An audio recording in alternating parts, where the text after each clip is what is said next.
যা নিজের চোখে দেখেছি তারপর প্রমাণের আর কোনো দরকার হয় না। অবশ্যই দরকার আছে। তুমি যদি কারোর বিরুদ্ধে কোনো অভিযোগ আনো, সেই অভিযোগের সত্যতা প্রমাণের দায় তোমার। আমি জানি না তুমি কি দেখেছো, কিন্তু আমি এই মুহূর্তে যেটা দেখতে পাচ্ছি সেটা আমার কাছে চরম অপমানজনক। একজন সম্মানীয় রাজ অতিথিকে তুমি অপমান করছো। সম্মানীয় রাজ অতিথি? পিতা, পিতা, আপনি যাকে সম্মানীয় রাজ অতিথি বলছেন সে আসলে রাক্ষসী। কুমার! না,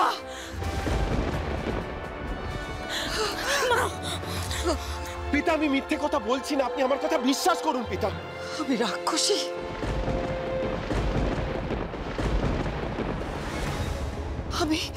আমি অশুভ শক্তি?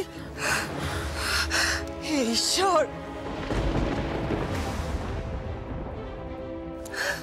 মহর্ষি, আপনি তো পারেন মহর্ষি, গণনার দ্বারা সমস্ত সত্যি কথা জানিয়ে দিতে আপনি তো পারেন। তাহলে আপনি বলুন, বলে দিন সকলকে আমি রাক্ষসী কিনা। বলে দিন সকলকে আমি রাক্ষসী কিনা। কিন্তু মহারাজ, আমাকে ক্ষমা করবেন। কুমার যখন আমার বিরুদ্ধে এই ভয়ঙ্কর অভিযোগের আঙুল তুলেছে, তখন আমিও তাকে একটা প্রশ্ন না করে পারছি না। আপনি ওকে প্রশ্ন করুন মহারাজ, বিনা অনুমতিতে আমার ঘরেও কেন প্রবেশ করেছিল?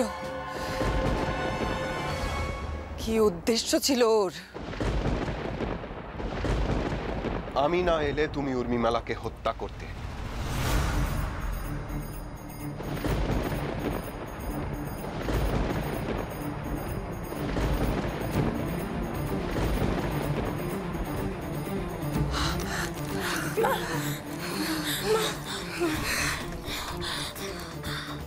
হত্যা করতাম?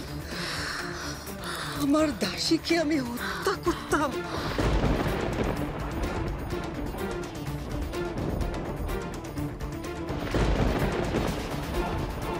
আমি রাক্ষসী তা প্রমাণ করার জন্য এত বড় ষড়যন্ত্র তুমি আমার বিরুদ্ধে করছো কুমার? মহারাজ, আপনি বলে দিন মহারাজ, আমার কি অপরাধ?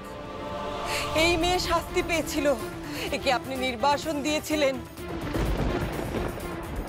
ওকে যাতে শাস্তি না পেতে হয় সেই জন্য ওকে আমি দাসী রূপে গ্রহণ করেছিলাম মহারাজ। আপনি বলুন।